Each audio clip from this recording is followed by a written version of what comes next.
bien bonjour à tous chers Padawan, c'est Cœur de Cèdre, on se retrouve pour une nouvelle vidéo après 2 semaines d'absence. Et aujourd'hui j'ai décidé de vous parler de l'ordre 66. Alors je sais que vous connaissez tous très bien l'ordre 66, mais moi je vais vous proposer de revenir d'abord à ses débuts.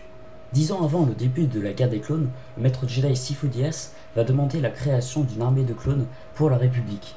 Mais Dark Tyrannus, le comte Dooku, confia une biopuce au Kamino 1 à implanter dans les clones.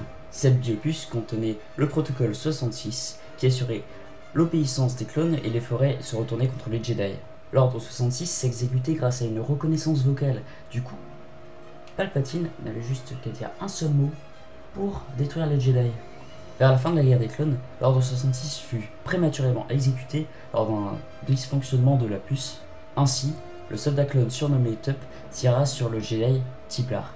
Le clone fut examiné et le sénateur Palpatine, plutôt le chancelier Palpatine, déclara que le soldat clone avait été atteint par un virus qui l'avait poussé à tuer le maître Jedi. Cependant, l'un de ses amis, Fives, le soldat clone, fit ses propres recherches car il n'en croyait pas un mot.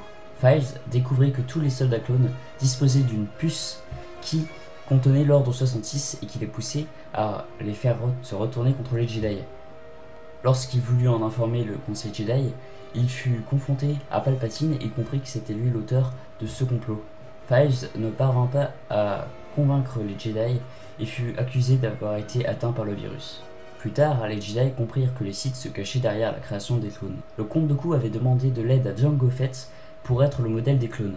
Ce dernier accepta, ayant compris qu'il servirait à la destruction des Jedi qui avaient massacré son peuple auparavant. Le maître Jedi Yoda décida de ne pas révéler cette information pour ne pas perdre la confiance de la population.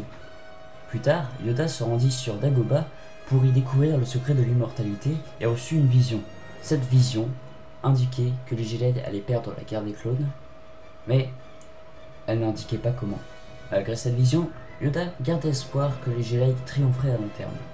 Lorsque la guerre des clones arriva à ses fins, le Seigneur Palpatine ordonna l'exécution de l'ordre 66 et les clones se rebellèrent contre les Jedi. Ainsi, la quasi-totalité des Jedi périrent lors de cette exécution. Palpatine gagna la confiance de la population qui avait perdu foi en les Jedi. Certains clones comme Rex retirèrent leur biopuce refusant de trahir leurs généraux Jedi. Quant aux survivants Jedi, ils partirent se réfugier en exil. Voilà, c'est la fin de la vidéo, j'espère qu'elle vous a plu. Si c'est le cas, n'hésitez pas à mettre un like. Si elle ne vous a pas plu, n'hésitez pas à me dire ce qui ne vous a pas plu dans les commentaires pour que j'améliore ça dans les prochaines vidéos. Rejoins la rébellion en t'abonnant. Et moi je vous dis à plus pour la prochaine vidéo.